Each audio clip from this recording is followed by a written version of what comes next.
Welcome, everyone. We're going to give folks just another minute to log on, and we'll be starting promptly at 2.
Welcome, everybody. This is Maria Blaise Costello from the Clean Energy Group. I'd like to welcome you to today's webinar. Today's title of the webinar is Glad Tidings, How a California Congregation is Pioneering a New Model by Building a Clean Energy Hub with Solar and Electric Vehicles.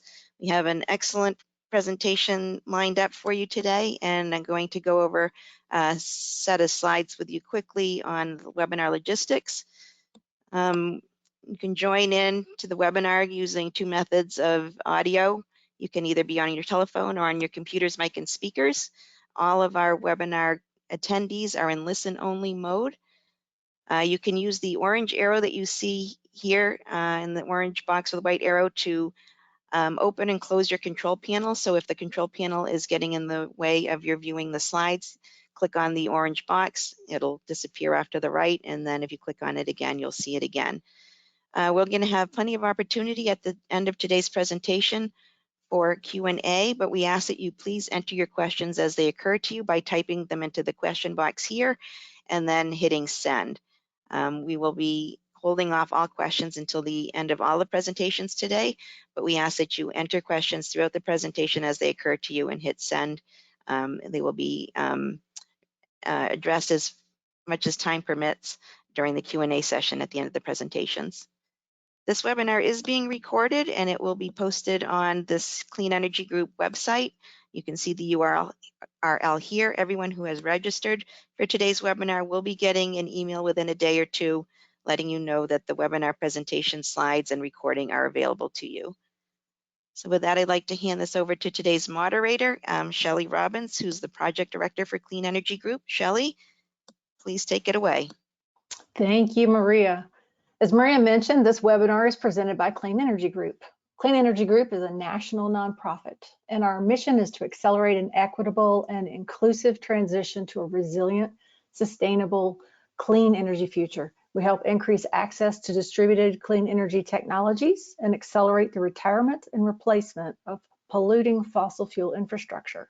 And toward that end, we partner with a wide range of entities, from community-based organizations working with frontline communities all the way to state agencies, utilities, and even federal agencies and national labs. You can learn a lot more about our work at cleanegroup.org, where we have a ton of information and resources, including reports and past webinars. And some point soon in the future, this webinar will be there too for you to share with others. Today's webinar, next slide. Maria, oh, sorry, got a little ahead of myself. But today's webinar is a fascinating and just incredibly timely one. We will be hearing about Glad Tidings International Church in Hayward, California, and their plans to create a clean energy hub on their campus that will help further and expand their critical mission in the community. Now, this hub is a bit different from most that we hear about these days, in that it incorporates electric vehicles as part of the battery systems that provide resilience in the event of an outage. We are also seeing churches and places of worship taking the lead in providing resilience in their communities. So there is a lot of great stuff in our webinar today. And we have an amazing panel of speakers. We have Wade Harper, who currently serves as the CEO of Glad Tidings Community Development Corporation. He is responsible for assisting in the implementation of a COVID-19 testing site, pop-up vaccination clinics and emergency rental assistance programs, and he's the lead for the Energy Hub. Wade is a 25-year retired police lieutenant. He also served as the first African-American mayor for the city of Antioch, California. Wade received his Bachelor of Arts degree from Patton University and was honored as Student of the Year in his major, Pastoral Studies. And he has also received a Master's of Business Administration and was honored as Alumni of the Year from John F. Kennedy University School of Management. Anthony Kinlow II, PhD, CEO and founder of Gemini Energy Solutions, has a passion for energy efficiency and community development. A proud graduate of North Carolina A&T, Anthony completed his PhD at Stanford University in civil engineering. His expertise is identifying energy efficiency opportunities, and he has extensive knowledge of sustainable design and construction and net zero energy strategy development for campuses. David Yosuiko is engineering and operation manager at Gemini Energy Solutions, and he's a graduate of Stanford University with a bachelor's in environmental systems engineering. He combines his background in energy analysis and engineering with a drive to serve others. He is passionate about combating climate change and advancing environmental equity, environmental justice and racial equity. And Dominic Sanchez is a regional account executive for OpConnect. He is a dedicated sales professional with 10 years of experience in technology sales and 5 years in renewable energy with a focus on electric vehicle charging infrastructure. Dominic brings a wealth of knowledge around grants, incentives, and DC fast charging. He's also credited with developing the only privately owned DC fast charging network in Central California. Dominic's goal is to build an entire ecosystem of smart and connected energy resources that will reduce carbon emissions and mitigate global warming. Dexter Turner is the founder and CEO of OpConnect, Inc., an electric vehicle charging solutions company based in Portland, Oregon. He holds an MS in aerospace engineering and an MBA and is a serial entrepreneur, having founded 2 previous companies in the aviation industry. His previous startups include a successful exit with a 6 times return on the original investment and contract software development company that has been in business since 2002. He's the inventor on 9 patents, has over 25 years of engineering and leadership experience, and is one of the founding members of the Dream Corps Green for All Business Council, which is dedicated to bringing clean technologies to low-income communities and communities of color. And I'll start it off with Dr. Kinslow, and after we go through the presentations, we'll have time at the end for questions. If you'll put your questions in the question box, we'll get to as many as we can. Take it away, Dr. Kinslow. Thank you. Let me see. No one can see you on camera there. That's better. Hello, everybody. Thank you for joining. I want to start by assuring everyone, while this example is in California, which has arguably the most progressive incentives and rebates available, we believe that what we're introducing will and can work in every community across the country, independent of the incentives available, net metering, et cetera, that is available in the state. So we're going to keep reiterating that throughout this presentation because I think it's really important. And I think we found something, a blueprint really for the nation, as opposed to just in places that have very ambitious climate goals. So the idea of Glad Tidings, a clean, smart, and resilient campus, really came from, and you can actually stay one slide back, sorry.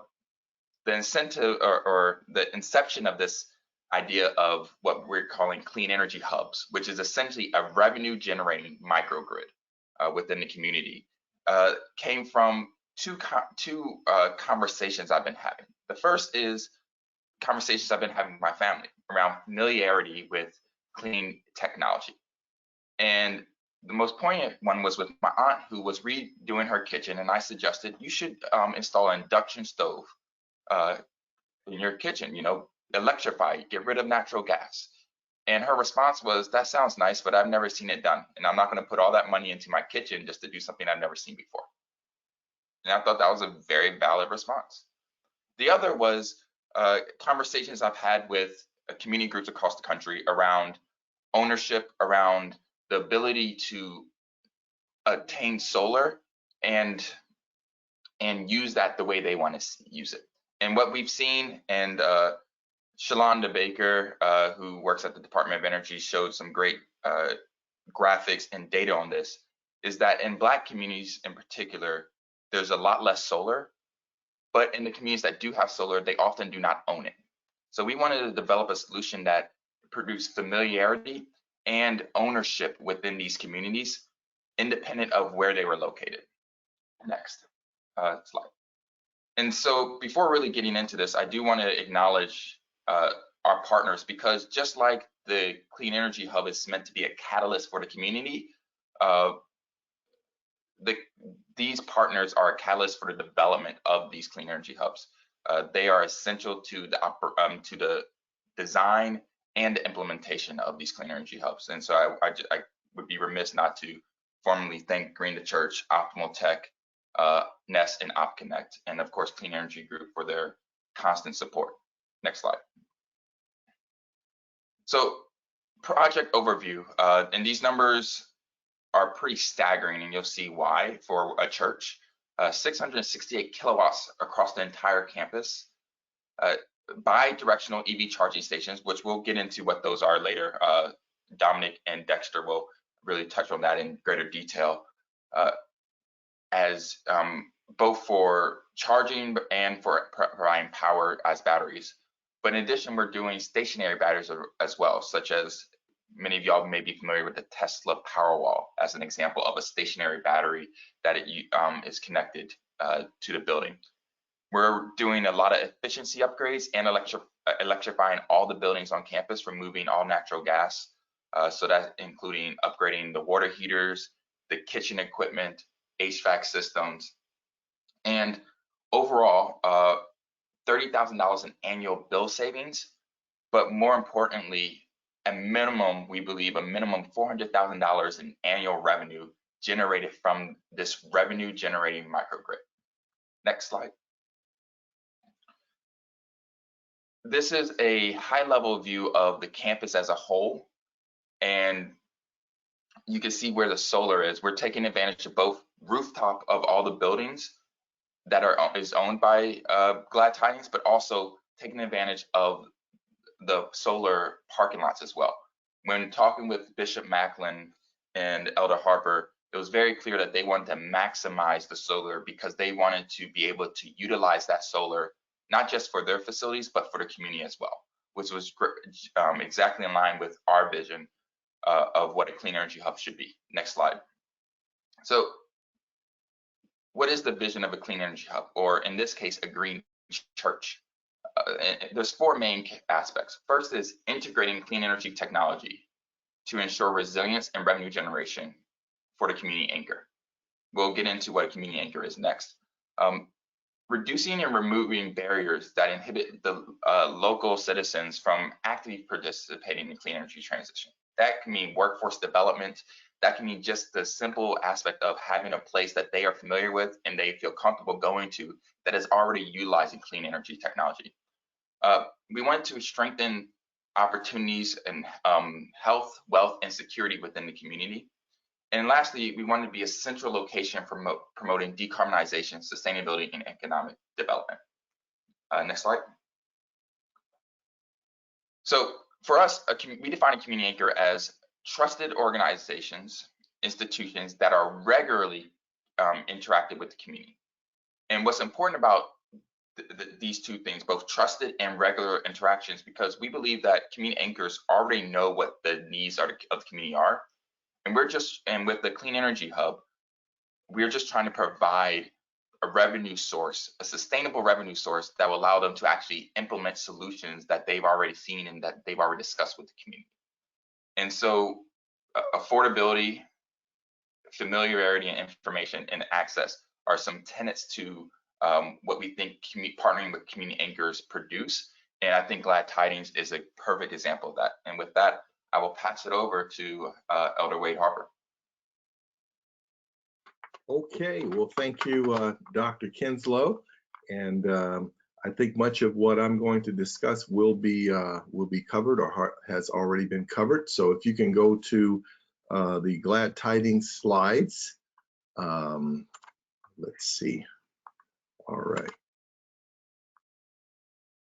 So we're talking about Glad Tidings and the Energy Hub. The design of the Clean Energy Hub was externally led by Green the Church with Dr. Carroll, and also Gemini Energy Solutions with Dr. Kinslow. Let's see if I can advance that slide. Next slide, please. One more, next slide. Okay, so Glad Tidings Church was founded in April of 1978 in Hayward by Bishop Macklin and First Lady Vanessa Macklin. You have to understand that this community, particular neighborhood where our church is, it was a drug-infested community. This was an area where you did not visit.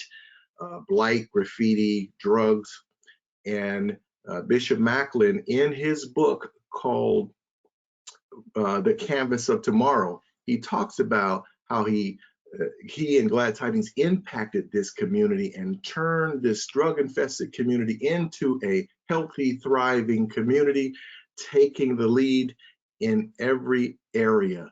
And now Glad Tidings is a pillar in the community. And so we're excited about the plan to now lead our community to energy efficiency, not just being concerned about the soul of the person, which we are as a religious organization, spiritual growth and spiritual development, but also a healthy community. And I think energy efficiency, bringing that to the community, adds to a healthy community. Currently, we're building our Glad Tidings International Life Center. We plan to have energy efficiency classes. As Dr. Kinslow said, we're going to have electric ovens and stoves and warmers, and we're going to operate by electricity and not gas. And there's going to be EV charging stations here on our campus, on our site, because we want to impact the community and we want to lead in every area. So next slide, please. So, but also Glad Tidings has a nonprofit. It's called Glad Tidings Community Development. The mission is to preserve, strengthen, and empower our families, households, residents, and communities by increasing economic development, promoting a safe and healthy neighborhood. And I think energy efficiency promotes that safe and healthy neighborhood. It provides quality of life in our community. Next slide, please. Okay, and we're expanding the way we serve. Did we go too far? Okay, next slide. My mouse is not working. As Dr. Kinslow said, and I'll end with this slide because much of the information has already been covered and will be covered. And we appreciate Dr. Kinslow for his work, Dr. Ambrose Carroll, Dominique Sanchez, Dexter Turner, and David Yusico for all of his work coming to our campus, inspecting our campus, touring our campus, and helping us to assess the needs of our campus. And so we're going to reduce on-site pollution. We're going to eliminate the risk of gas leaks and explosions because we're going electric. And as he already said, we're going to be replacing the water heaters and the HVAC systems, all the kitchen equipment and LED lighting.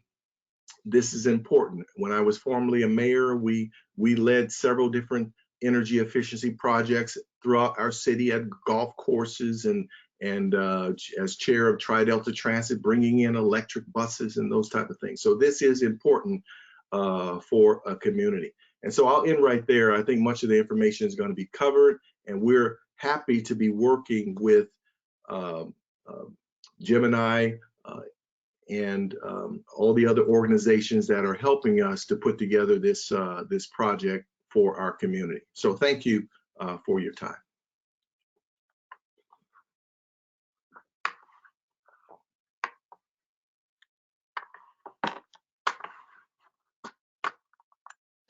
Okay, I think I'm back up.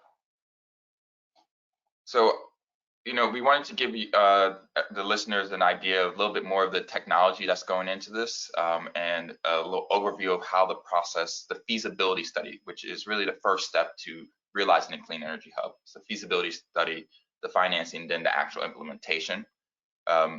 So this is really kind of a deep dive, a little deeper dive into the feasibility study and the work being done. And then from that, we're going to jump over to kind of a look at the bidirectional, because that's really the secret sauce, if you may, of why we believe this can work in a bunch of other places.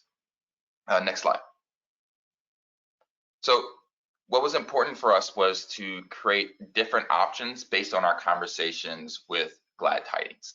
This wasn't options that we came up with ourselves per se. They were based on conversations with Glad Tidings throughout the time of development of this feasibility study to see what they were interested in, what their needs were, for instance, in terms of vehicles, what were they interested in, and then combining those discussions with what was financially feasible and would maximize revenue generation and for the clean energy hub. And so you can see there's several different options across the different areas of energy efficiency, solar, storage, and electric vehicles. Next slide. One of the things we haven't talked about is building management system. This is important in my mind, in part because you don't want to install something and then not optimize its usage. You don't want to have LED lights that can be controlled, HVAC system that can be controlled for thermal comfort, and not have a system that allows you to do that effortlessly. And so a building management system to bring all this together to optimize the usage of it, we think really brings out, maximizes the potential for this clean energy hub, and allows us to work in sync without a person constantly being on call regarding the charging stations, working with the building and its systems. Next slide. I think this is really important to see the difference in heating energy and cooling energy usage.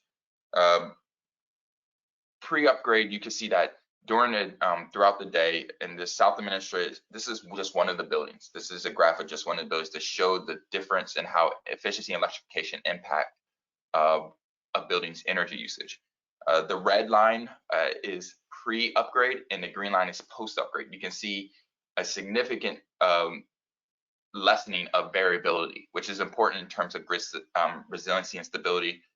Imagine if you have these upgrades across a grid. This could really help utility companies in terms of the variability of usage. And same for the cooling energy, how we reduce how much energy is used and we shorten the time that it's used. And that comes from the efficiencies and the efficiency upgrades as well. Next slide. The elimination of on-site gas usage is critical to realize a zero emissions site. Despite the fact that electricity is more costly than natural gas, the combination of the efficiency upgrades as a comprehensive solution, as opposed to just looking at one-offs, actually produces lower energy bills. This is something that's often a misnomer. We assume that by switching from gas to electricity, we're automatically going to have higher energy bills because of the cost difference. But when you do it in a comprehensive way, the efficiencies stack up and create a overall reduction in energy bills, and then combine that with solar to bring it over the top. Next slide. One of the things that is I personally feel is underutilized is solar canopies, solar carports, right? And as you can see, there's several benefits from that, shielding from the rain, shading from the sunlight, allowing us to connect, to have a more direct connection from the solar to the electric vehicle charging stations is an important benefit as well. And it also maximizes the solar available in the space that they have. Next slide. Lastly, was a decision about which buildings are actually going to have the microgrid. In other words, if there's a grid failure in that area, which of the buildings are going to be able to automatically turn on and work as if nothing was going on. And that was once again a conversation with glad tidings about which buildings they want to utilize and what do they want to utilize those emergency situations for. And so this critical loads was developed based on the services they want to provide to community when there's a grid failure. The housing complexes, single family homes, as well as apartments that are right in walking distance from glad tidings will now be able to utilize these facilities during grid failure. And something that most people often overlook is medical devices, the need to maintain electricity for medical devices, and what having extra solar and having a microgrid that is maintaining power can do in terms of a health perspective for elder occupants or other occupants who need electricity for health devices. Next slide. We can keep going. This is a little bit more breakdown of what the critical loads were. In determining the number of charging stations, this was a decision based on what was the need of that community right then and there, recognizing that you can always put in more charging stations, right? But what was the need? What did they feel was needed? And what was the engineering, the necessary capacity for engineering to provide battery storage for all the buildings, right? So how many charging stations did you need? Because each car plugged into that charging station is a battery. How many of those did you need to have electricity when solar wasn't active? All right, so when the sun goes down, just during normal operations, can you charge your buildings just with the car or just with the stationary batteries, saving, creating an actual building that is not dependent on the grid, right? So even when just normal operating hours, the glad tidings will be able to charge their buildings at night during choir rehearsal, Bible studies, or other community events. They'll be able to charge their buildings using the electric vehicles or the Tesla Powerwalls. This is something that we see as maximizing the usage of what we're having, and it goes into the engineering design of what we do. Next slide. Here's a little bit more the decision of where we had the level 2 charging stations, bidirectional charging stations, and the DC fast charging stations. DC fast charging, I'll let Dominic go more into that and the details of that, but really it was about how to maximize the revenue that can come from these stations and where to locate them, where they can also be utilized for the buildings and easily access to either, depending on the focus, the congregation or the community as a whole. Next slide. As I mentioned in the start, right, California has a lot of credits, incentives, and programs that we could utilize here. So the number revenue generating opportunities in California is going to be greater than other places. But as I also mentioned, we believe, and we're doing some other projects in South Carolina right now that is showing that that independent of not having low carbon fuel standard credits or Cal EVIP, which we can break down a little bit later, there's still revenue generating opportunities simply because of the electric vehicles, even when you can't make money from solar to the grid. I'll also add quickly that we all know that interconnection process takes a really long time. And so another benefit to our solution is that it is not dependent on interconnection for the project to get moving, the project to be built, and the project to produce revenue generating opportunities. Next slide. Our financials, as I mentioned, are pretty staggering, in part because of the size of this campus, right? When you're dealing with other community anchors, you may have just one building. With Glad Tidings, we had five to work with. And so the revenue generating opportunities there really increased, in particular, as you can, I'll bring your attention to the EV charging stations, where that is really the driving force for revenue. And that is going to be the driving force independent of where these clean energy hubs are located, because the revenue is coming from people charging their vehicles. One of the great things about this is this also incentivizes the community anchor to push and motivate their community to transition to electric vehicles, right? They are providing infrastructure now that removes a community-wide barrier that otherwise would have stalled the transition speed. So once again, the Clean Energy Hub is meant to be a catalyst for the community to transition to a clean energy economy. Next slide.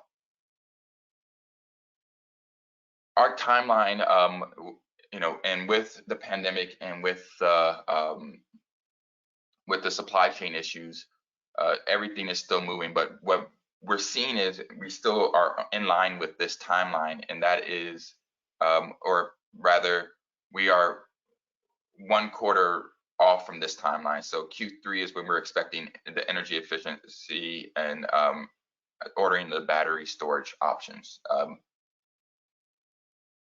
The overall process, and this is, we would love engagement with any of you listening around how to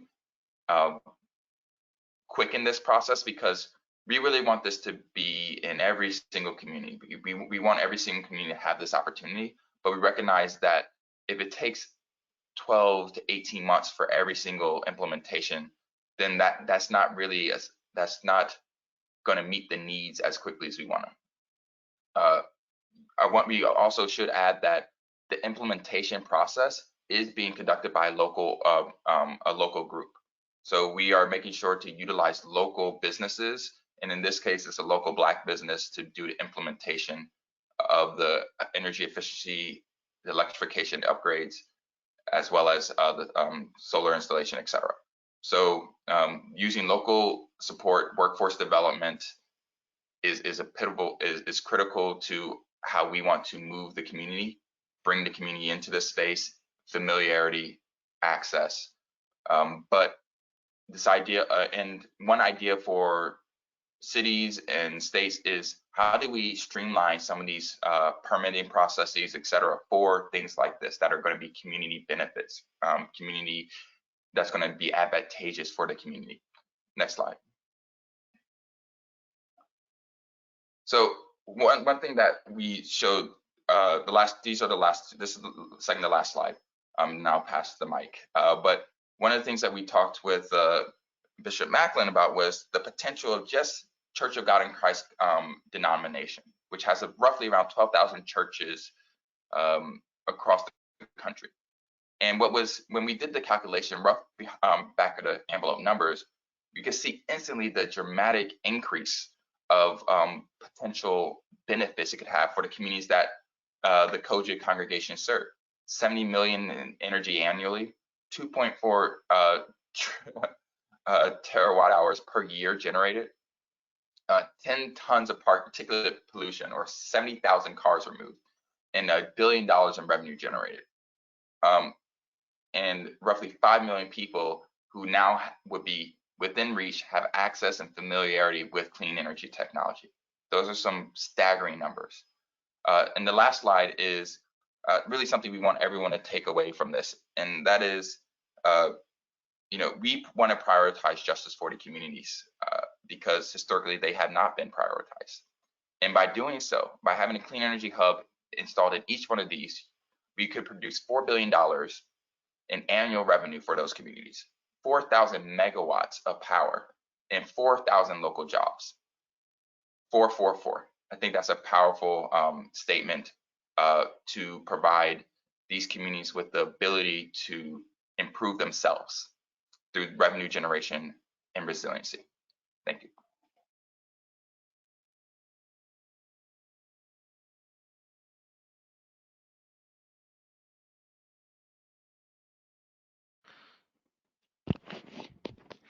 Hello there. This is Dominic Sanchez with OpConnect. And thanks, Anthony, Dr. Kinslow, for going over a quick overview of what OpConnect is, what we're doing, and how we're supporting Glad Tidings International in their efforts to generate revenue and create a clean energy hub. So I'd like to go over a little bit about OpConnect. If you can just go to the next slide, please. So a little bit about, excuse me, about OpConnect. So OpConnect is a veteran and minority-owned business.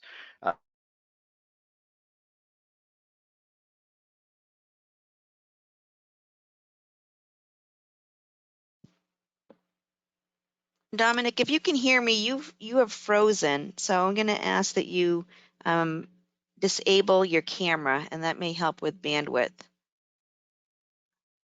And I can do that, I think, from here.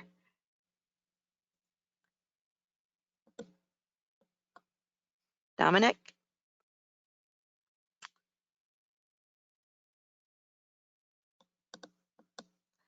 Sorry, audience members, we're having a bit of an issue here. We seem to have lost Dominic. Dominic, if you can still hear me, if you could log in again with the original link, that would be great. And maybe Dexter, if you, Okay. you want to pick it up. Dexter, if you could unmute, perhaps you can go Okay, over great. who's OpConnect. That would be great. Thank you. Okay. Wait. And There you are. All right, that looks good. Camera as well. Okay. We're gonna make this work.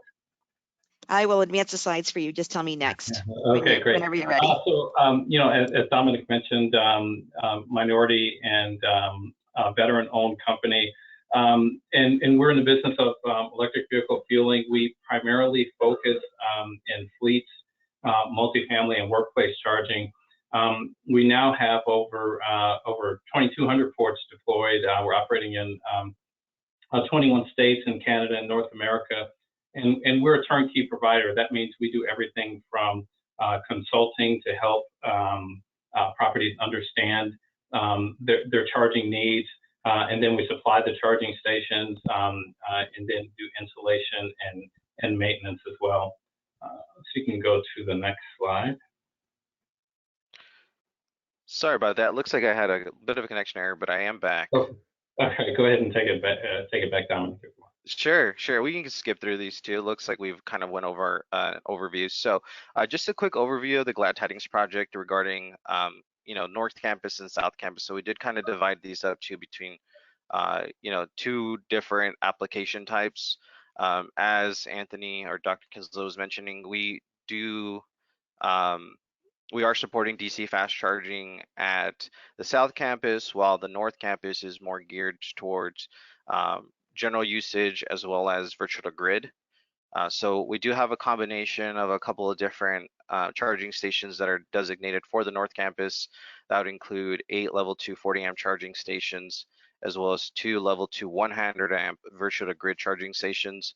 This would provide some additional grid resiliency, as well as mitigate in the event of extreme weather changes. You know, we're kind of starting to see a lot of that throughout the West Coast, in California especially. We are starting to come under some constraints with the local utilities having pre-scheduled brownouts. So, you know, having the opportunity to implement this type of structure and support Glad Tidings and their mission to support renewable, clean energy and accessible energy is definitely why we are on board. So with that, we are utilizing, like I mentioned, a pretty good mix between the two sites, as well as going after any publicly accessible funding. Next slide, please. So just a quick overview, kind of just a central project breakdown. We are installing shared charging stations. These stations are going to be available to the public as well as to members of the congregation. These charging stations are going to be available for the essential function is charging vehicles and generating revenue. The great thing about California is that we have a pretty good battery electric vehicle utility rate that is separate from your general utility rate. PG&E does offer essentially in a way subsidized electricity costs that we could take advantage of. But then we also have the factor in solar. So that's also a really great opportunity to generate revenue. In California, low carbon standard fuel credits is a big driver of electric vehicle charging and implementation. When your energy is derived from a renewable source, the value of the credit does grow. And because Glad Tidings is planning to tie in their solar microgrid and then offset some of the excess energy into charging stations, they're essentially doubling up on any potential recurring revenue that could be generated from the resale of electricity. Now, like I mentioned, we are utilizing some public funding sources. One that we are utilizing for this particular project is a project through CalEVIP. That is the California Electric Vehicle Implementation Project, or Infrastructure Project, excuse me. That project is awarded Glad Tidings International, and this project, a total of $32,000, and that $32,000 is designated at $8,000 per port to support their mission on moving the clean renewable energy space and developing their clean energy hub. Next slide, please. So in addition to that, we are also supporting in some a little bit faster level 2 charging. As I mentioned before, the previous model was a 40 amp level 2 charger, which is fairly common in the industry. But we are stepping up with a 100 amp level 2 charger with capabilities to do a virtual to grid integration. Now, this is the key part that we are really looking at in terms of the resiliency aspect. We would be able to offer grid resiliency, disaster response, and of course, even additional revenue generating opportunities through newer modes like energy arbitrage. And for those who are not familiar with that, the basic concept is you recharge your battery when the power is low, and then you output your battery when the demand is high or pricing is high in your area, and then you have opportunity to generate revenue that way. The next slide, please. So overall, I'll actually have Dexter take over from here because he is definitely the go-to person for virtual grid technology. So Dexter, if you can please take over. Okay, great. And apologize for technical difficulties. So as Dominic and Dr. Kinslow have mentioned, V2G stands for vehicle to grid. Now, in the case of the Glad Tidings project to do things more behind what's called behind the meter, we're actually going to be doing vehicle to building, but it's the same concept. The idea is that electric vehicles are basically rolling battery storage. So we are going to take advantage of the EVs that are going to be plugged into the charging station by using those batteries to do what's called peak shaving. So to reduce any demand charges that the facility has by using a lot of electricity during peak demand periods. So, as Dominic said, during those peak demand periods, we're going to reverse the flow of the energy so that the EVs, the connected EVs battery is going to provide a portion of the energy necessary for the building. Now, to make V2G work for our EV charger, it's really a software-based solution. The charging hardware itself really doesn't know what direction the energy is flowing. It's our software behind the scenes that's keeping track of that, and then also doing all the bookkeeping on the two-directional flow of the energy. So basically, during the times where we want to go vehicle to grid or vehicle to building, the charging of the EV will be stopped. A signal is sent to the EV telling the EV to discharge its battery, because whether the battery is being charged or discharged is actually being controlled at the vehicle and not by the grid.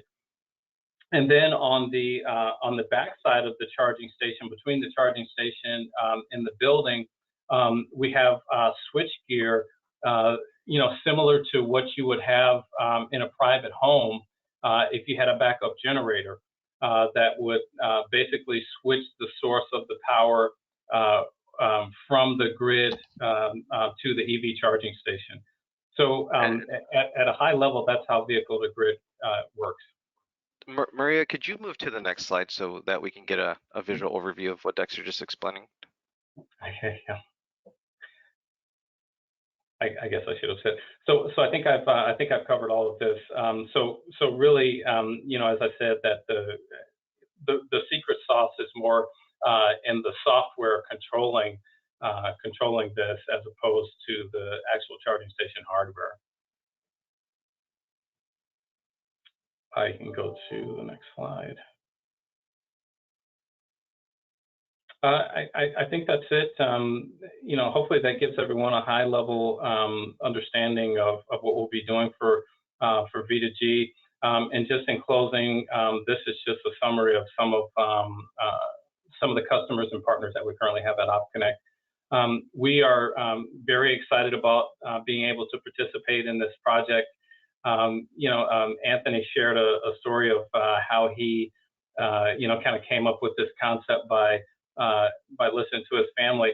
And both Anthony and I are members of the Green for All Business Council, because I think we both have had a similar experience that Black communities or communities of color in general are usually the last communities to receive any new technology.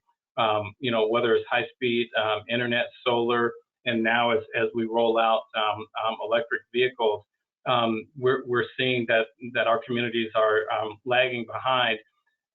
So for me personally, to be involved in a project like Glad Tidings, meets a big personal goal. And thanks for your time. All right, thank you. If we could get everyone on camera for the Q&A, and that includes me. Great to see everyone. We have a lot of great questions here. I think I'm going to start though with the ones that kind of are closest to what we were just discussing.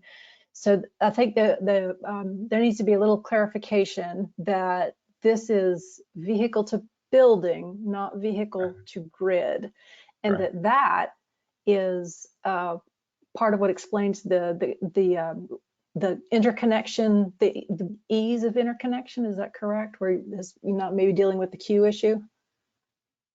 Right, that's correct. Because if it was pure vehicle to grid, you would actually need to have the utility involved for the interconnection to the grid, and then you would be doing net metering. So just imagine the utility would be agreeing on the rate that you're going to be paid for the power that you put back into the grid.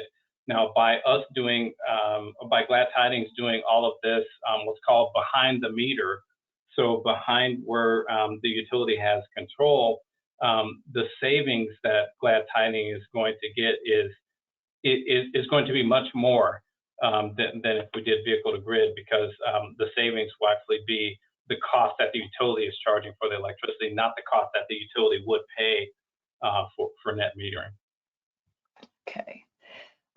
There have been a couple of questions about end-of-life issues, recycling issues for the solar and for the batteries. Has that been addressed in the plan? I'll jump in a little bit on this. Dexter, Dominic, if y'all want to touch on the battery side of things, any work y'all are doing or looking at.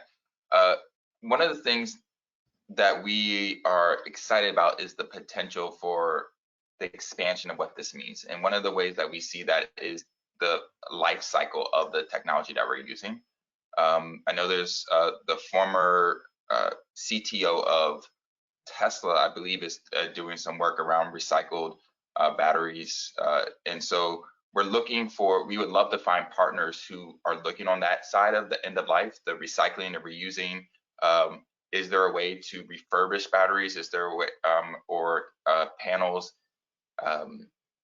Is there a way to sustainably take care of them, right? Of trash them, right? Is there a way to do that where we're not adding more waste to, and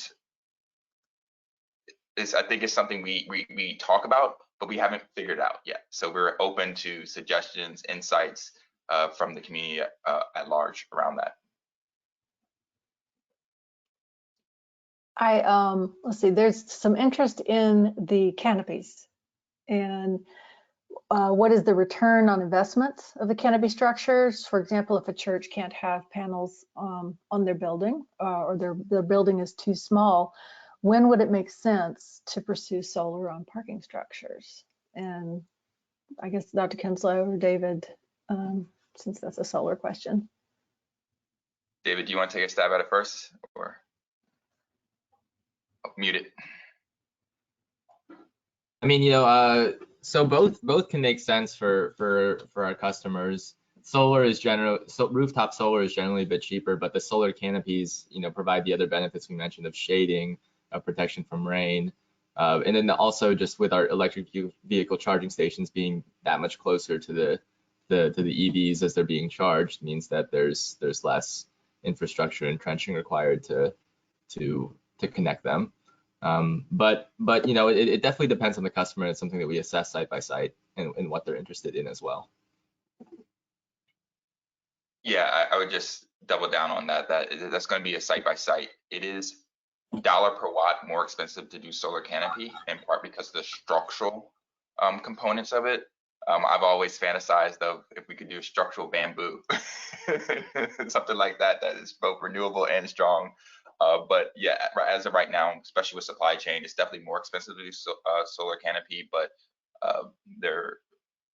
if it maybe is cheaper than redoing the whole roof, if that's necessary. So site by site diagnostic would be needed. All right, this question is for Elder Harper. Does your denomination have a clean, green energy policy as an entire denomination? If you'd like to speak on that. You know, I will have to investigate that, and I'm sure that the outcome of this project, we will have a policy in place, but I think this is new even to our denomination.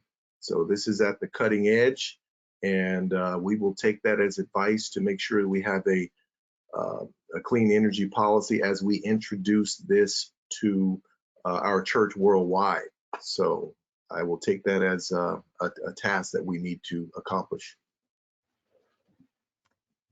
All right, what about preventative maintenance on the campus? So I guess there's a maintenance plan for this. There's going to be a lot going on, a lot of equipment going in. So is there a maintenance plan? And what does that look like? Ideally, it is local folks being trained to be doing this, right? We already mentioned that the implementation is done by a local business, and so with contractors, one of the best things they can get is not just the installation, but also a maintenance plan to go with that. That's really what provides kind of growth and revenue generation for contractors. So we want to encourage that. But I think what's most important is to have the local community be the ones that are maintaining that. The whole adage, fish, if you catch a fish for a person, they eat for a day, but if you teach a van how to fish, and they eat for a lifetime, right? So all about empowerment of the community. This kind of leads to another question. How does the hub impact the surrounding community? And I've heard y'all speak on this, so I know that there is a lot of intentionality going on here. So if you or Elder Harper could speak to that. Elder Harper, you want to go first, and I'll follow up?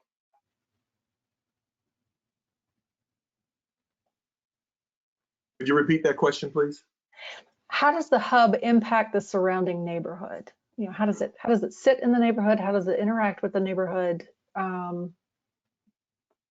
We are a pillar in our community, and everyone knows about Glad Tidings and the history of Glad Tidings. And our bishop, he is a worldwide bishop. We are situated on a major street in the community. We assist people in various areas such as vaccination, COVID testing, emergency rental assistance programs, food programs. And so people know about Glad Tidings. They are aware of Glad Tidings. Congressmen and senators and politicians, they know about Glad Tidings. They visit our church. And so we are truly a hub for our community. And when Glad Tidings and Bishop Macklin speaks, people listen, kind of like E.F. Hutton, I guess. and so I we are definitely a pillar in the community. And a couple of our parking lots where we will have the overhead stations. It's on the corner, very visible on major streets. One of our South Campus is next to a gas station where it's visited, and a mall, strip mall that's in the area. And so we have visibility in the community. There are apartment complexes that abut our church. And so we are definitely very well known in the community through our location, but also through our efforts and our work and our outreach into the community. I'll just add, and I think we often underestimate just visibility, right? Just connection and the importance of that for people in their decision making and in the conversations they have. We also, from a technical side, have been exploring with Glad Tidings the direct connection of the solar to to the apartment building that's there, right? Like just giving more people access to that solar. Obviously, they can't be a utility and sell it, but they can provide it. There's, back in the day, you used to have milk delivered each day, right? Or during emergencies, people would go to a central location for water. Well, could they go to a central location and charge a home battery so that they have energy at their home, right? Could Glad Tidings be that? So there's a whole host of opportunities there that are still being discussed and determined, and some ideas may be used there, but while others will be used in other locations. Yeah. Right. And if I could add something too, like in addition to the education opportunities provided for sustainable energy, for climate change and learning about the environment, the hub, the resilience hub, provides, as we mentioned, the HVAC. You can run your HVAC, you can run your kitchen equipment, provide hot meals and shelter to people in outage scenarios. But another thing we're looking at with our EV charging stations and our plug-in electric vehicles on site is being able to bring people to and from the church as well. We can charge up our electric vehicles on site during the day, and then bring seniors or elderly people or disabled folks who need to come to the campus, or even transport their medication if their medication needs to be cold stored, and you're without power for a couple of days. And then one other cool thing about the vehicle to load technology with the bidirectional vehicles that we're using, like the Nissan Leaf and the Kia EV6, is that you could even drive to somebody's place, have them charge up like their laptop or their cell phone, and then go to another neighbor, have them charge up their devices and continue on, and then go back to the church, refuel, and continue from there. And so there's lots of possibilities here with interaction with the community and providing backup power and resilient power in a way that allows us to meet people and serve them where they are. Dexter, could you speak a little bit to like the growing movement to electric vehicles having bidirectional capabilities? Yeah, that's a good point. Bidirectional charging has been a dream of the industry. When I first got involved and started OpConnect in 2012, that was actually what I kind of built our original business plan around. We really thought that technology would roll out a lot faster, but there was a lot of concern on the part of the vehicle manufacturers about the additional stress that it would place on the batteries to have more charge and discharge cycles. But as they started to get more experience with these EVs, we now have EVs that have been on the road for more than a decade. They learned that the life of the batteries is going to be a lot higher than they originally thought. And so some of the manufacturers have now opened things up and are building production vehicles that are vehicle to grid ready. And we didn't see that until this year. So like, for example, the Kia EV6, which, you know, some of you may have seen in TV commercials where they take the vehicle to a camping site and are powering the entire camping site by just plugging into the vehicle's charge port with a 120, and that gives you a 120 outlet. The Ford F-150E pickup is also vehicle to grid capable. So we think that because you know, these two companies have kind of taken the lead and are putting out production V2G or V2X capable vehicles, you know, within the next, you know, several years, we're going to see pretty much every manufacturer is probably going to have their vehicles capable of V2X. All right. This is another. Okay. If I could just add to that, just a quick thing, just on EVs. I'm not sure if anyone was driving a 2017 Chevy Bolt, you know, full of battery electric. You could actually buy that without a DC charger plug, which is very uncommon these days. All battery electric vehicles are going to have a DC charging plug. But when that car first came out, it came with standard level 2, and then you had to pay to upgrade to DC. And that's probably what we'll see. It is a bit of an early rollout. A lot of technology isn't there yet.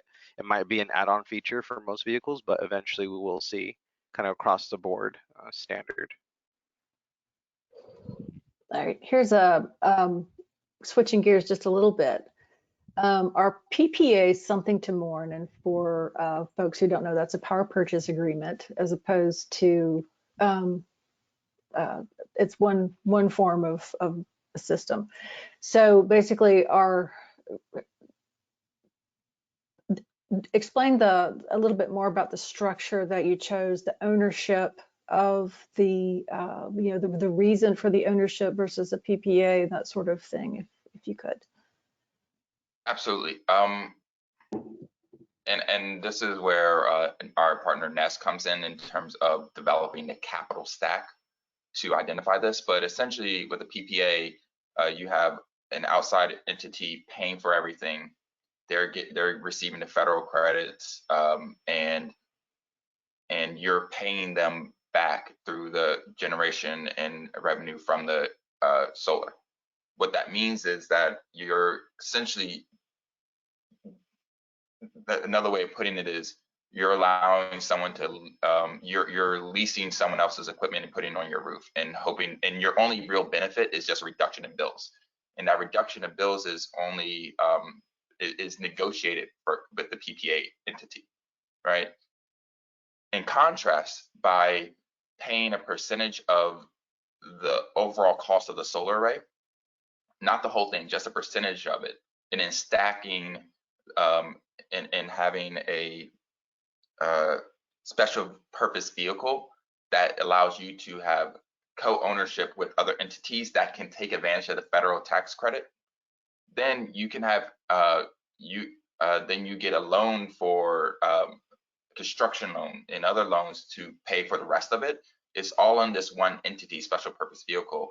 So now the church not only gets the benefit of as much a net zero bill, not just a lower bill, but actually a zeroed out bill, but also they get to use that extra surplus of solar any way they want. They're not tied to another entity who is depending on a business model to get that money back. So that, and I think this is really critical when we're talking about community anchors, because we want them to be able to maximize that revenue in the way they know the community needs best.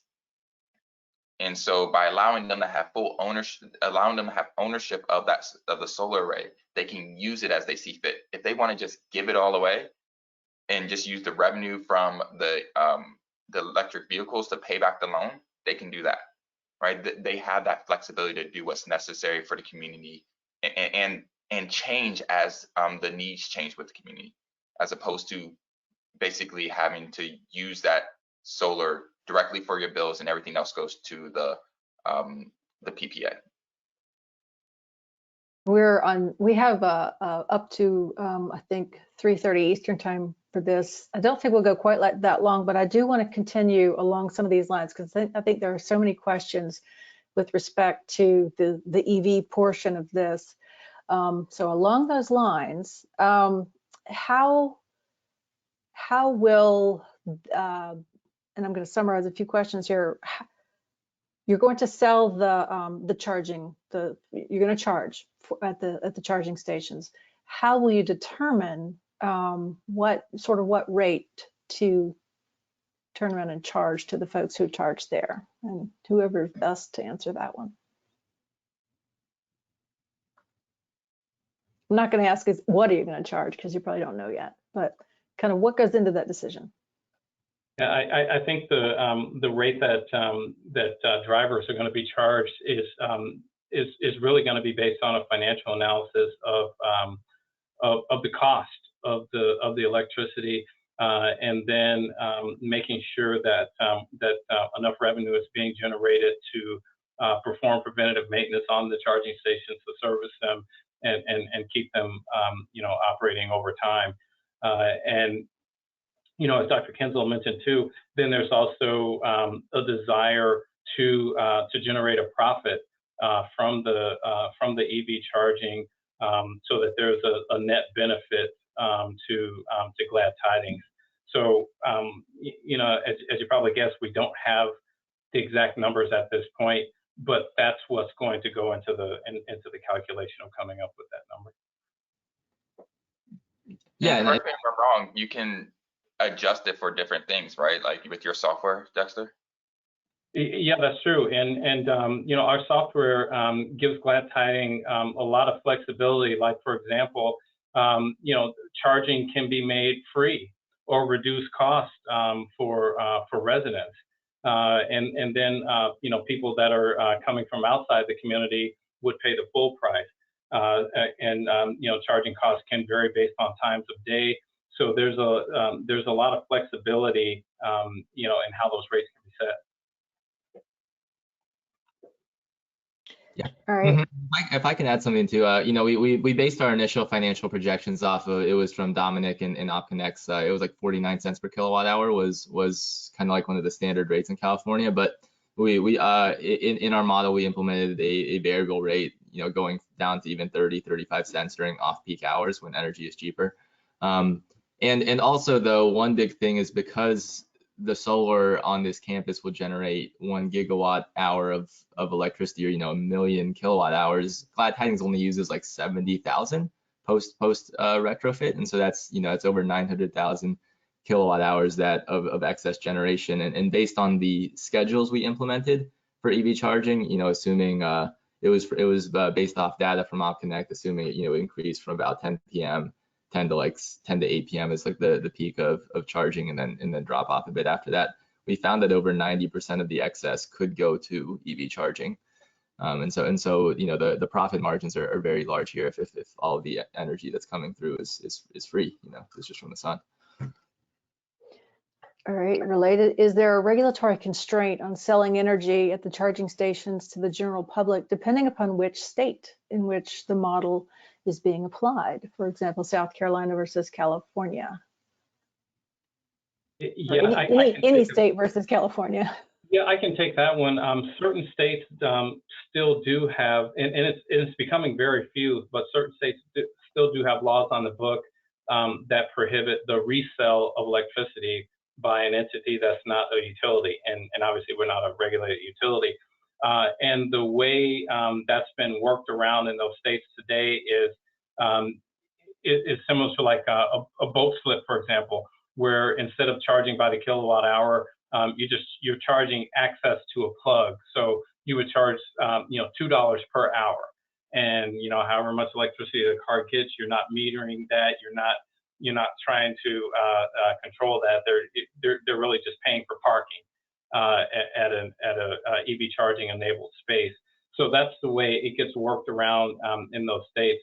But we're down to such a small number of states that still have those rules on the books. We suspect that in the next few years, it's not going to be a problem anywhere in the country that you'll be able to charge by the kilowatt hour. All right. How much of the financial model changes if the community members do not charge at this location? Yeah, I can answer that. Most of the revenue is based off of it's based off of sales to, I guess, people just driving through, people on their morning commute or on the way back, or even just throughout the day. We're working on getting contracts with businesses, local businesses who may want to, set aside a certain part of each day for charging their vehicles for their employees or for themselves. But overall, in our model, we were looking at having the community members charging for free during service hours, and then also, staff in the bishop and people at the church being able to charge for free as well. Most of our sales are projected to be for DC fast charging to outside people, because the South Campus is located. It's just it's on the same block as a gas station, and it's just two streets off of the freeway, and so it's a very heavily visited area. It's going to show up on the app. Yeah, and I can also highlight on one of those questions is, what if no one uses it? When we're implementing a DC fast charging project, low carbon standard fuel credits are awarded, but then there's also a shortfall. So there is contingencies in place that if the charger is not utilized, the LCFS credits will still be generated at a predetermined rate. That predetermined rate is based off the capacity of the site. I think, David, we had run some numbers on the capacity as well as LCFS credits that would be generated even if the chargers are not used. And the reason that they're generated even if it's not used, it's because California understands that a lot of this infrastructure is going in before the cars are available.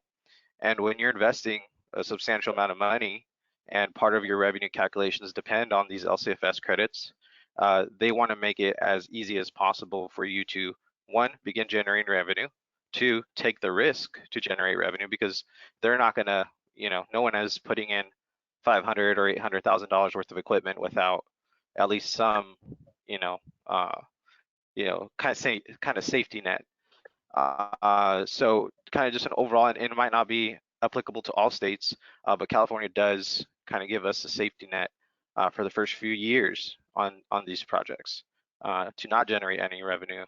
And as we generate revenue, it'll reduce the amount of essentially free LCFS credits down as time goes on. And I just want to say, I think it's important what David and Dominic just mentioned about how the worst case, no one uses it, we're still covered, especially in California. But I also just want to speak very directly that we don't believe that's going to happen, right? We believe that communities, as soon as they realize that they, instead of paying $4 per gas, they could pay the equivalent of $1 per gas, right? Then that's going to be a very good motivator for them. Yeah. The maintenance of electric vehicles are lower than for gas-powered vehicles, right? So owning and operating an electric vehicle is more affordable. And by utilizing and by working with community anchors, they're the ones that can communicate that to the community, and the community will actually listen and hear that, because that's who they already go to for trusted advice. To add to that, I also believe that I heard that car dealers are going to have to sell only electric vehicles by 2035.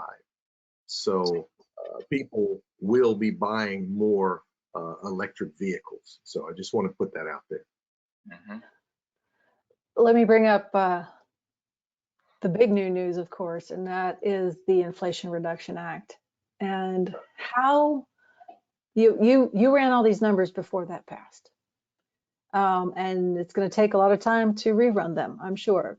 But generally speaking, how do you see the Inflation Reduction Act as impacting this project? And one other person did write in and say, how are the tax benefits monetized if you were a nonprofit? So of course, the IRA is going to speak to that if anybody wants to take a crack at that. It's a lot of different ways, I think.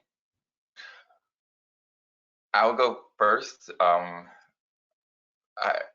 And I'll preface this by saying I have not had I've been on paternity leave. I have a 5-week-old baby, so I haven't had much time to go through it as of now. But a few things that definitely came out for me that's relative to this. One is the make sure I get the name right. The Climate and Environmental Justice Block Grants. Something in terms of funding this the feasibility studies, right? For so money to actually fund the feasibility studies, whether through equity grants or block grants, extra money around transportation.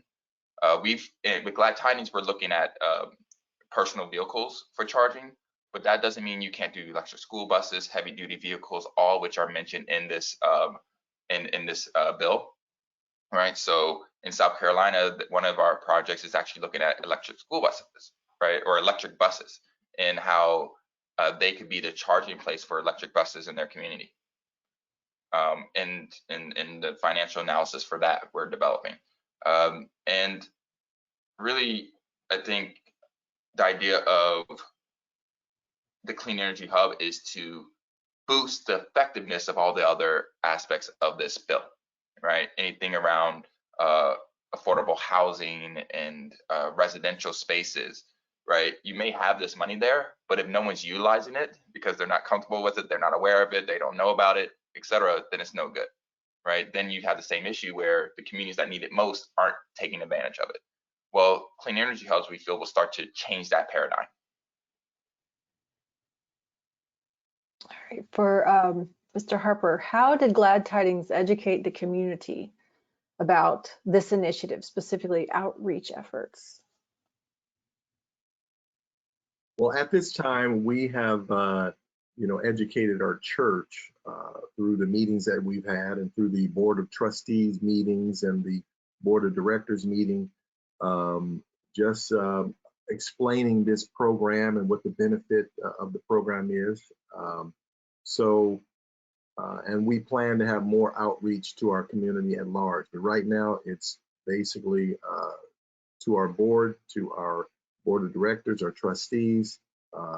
I believe we have had a couple of meetings where we have expressed it to our church. But as far as the community at large, that's going to be forthcoming. And as we build our GTI Life Center, we're going to be having classes to educate our community. And we have very good social media where we can post these things on television and the internet and all the social media platforms. But that is forthcoming. We've had a ton of questions, but I think we'll probably about wrap it up. But I did want to ask if, I guess from each of you, and I'd like to start with Mr. Harper. What are your best lessons learned from this experience? I think the number one lesson is I should practice what I preach. And so if we're talking about solar and making our church and that community energy efficient, what are we doing at home? Are we doing the same thing at home? Are we looking for solar opportunities? Are we switching over to electrical even in our home? So that's always best when you practice what you preach and you're able to explain and say, this is what I'm doing also. But I'm just learning a lot. I think I'm the rookie on the block here, the new kid on the block, learning about solar and energy efficiency. So I would say number one, it's been a learning experience for me, and I think we all should practice what we preach. So. Dr. Kinslow. I was hoping you wouldn't call me next. I think the importance of communication. Just the feasibility study itself was around 5 or 6 organizations coming together, and luckily, it was a lot of bumps in the road, a lot of miscommunication. Different language is used for different industries, right? And so understanding that and making sure that we're speaking frequently and making sure everyone's understanding each other definitely would accelerate the process. So I think that was a big learning process for us. Luckily, we all had mutual respect of one another. So when things were miscommunicated or something like that, it wasn't like a fall apart moment. It was more of a, okay, let's get back together and talk this through. But definitely communication is critical when working through this. Dexter? Boy, I think the biggest lesson we've learned is the value of these energy hubs outside of this one project. Just from being involved with this project, that has now opened up discussions with 3 different low-income housing authorities in different cities. OpConnect is part of a team for a DOE-funded grant to bring EV car sharing, low-cost EV car sharing to low-income multifamily properties. And I think it's going to end up being 13 cities throughout the U.S. So we're partnering with the housing authorities in these cities, and they have similar needs, and that limited power available in the building, anything that can give them additional revenue, in addition to the EV car share programs, is something that they're really interested in. So we see a lot of benefit in being able to package something like this and take it to a lot of different communities that'll benefit from it. David? Muted.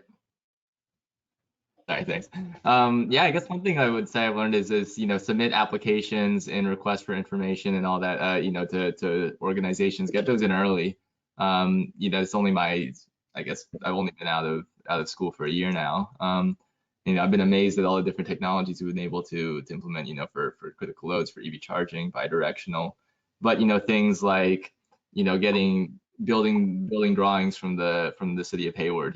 There was that's something that was important for our design teams and took over, it was like 10 days turnaround, but ends up being like actually 14 days. Or things like the interconnection process with PG&E, that application is still in the works, or our loan application. Like they say, like a 2-week turnaround, and then we're still in the underwriting process and going back and forth. And so it's just, for me, definitely things always involving outside entities take a lot longer than you can write into your timelines. And Dominic? Yeah, I think for me, the biggest thing is working with the other specialists. So we all kind of individually know about each other's industries, but speaking with people who are experts in their industry and really can add pieces to a puzzle that maybe you didn't have has been really helpful, whether it's just getting more information about like grid resiliency, solar, and so it's really been good to kind of practice as well as implement some of this stuff. And I think the team at Gemini has been really good at putting a bunch of us together and getting us to work together when we probably would have never met, maybe down the future, who knows. But yeah, it's been really great to work with kind of the team that we put together here. Well, I have to say, on behalf of Clean Energy Group, it has been a pleasure working with Gemini and with Glad Tidings, and pulling this webinar together. It's just been fantastic. I'll also note there kept being references to feasibility studies. Clean Energy Group does fund, we have a technical assistance fund for feasibility studies, And we helped fund the one for this project. And you can find out more at our website at cleanegroup.org and look under the Resilient Power Project for more information about that. With that, I'm going to turn it back over to Maria now to close us out and to tell us about some upcoming webinars. And to my speakers, thank you all. This was fantastic, a wealth of information. This will be on our website. Attendees will receive an email with this as well. Maria? Great, thank you, Shelley. And again, thanks to all of our wonderful guest speakers today. I think you gave the audience quite a lot of information, and Clean Energy Group is going to offer up some more. We've got some upcoming webinars that may be of interest. The first is Commissioning an Energy Storage System on September 7th, and then Advancing Solar for Manufactured Homes through Community Solar on September 14th. So we hope you will take a look at those if they're of interest. You can find those at www.cleanegroup.org webinars, and you'll see the full descriptions there.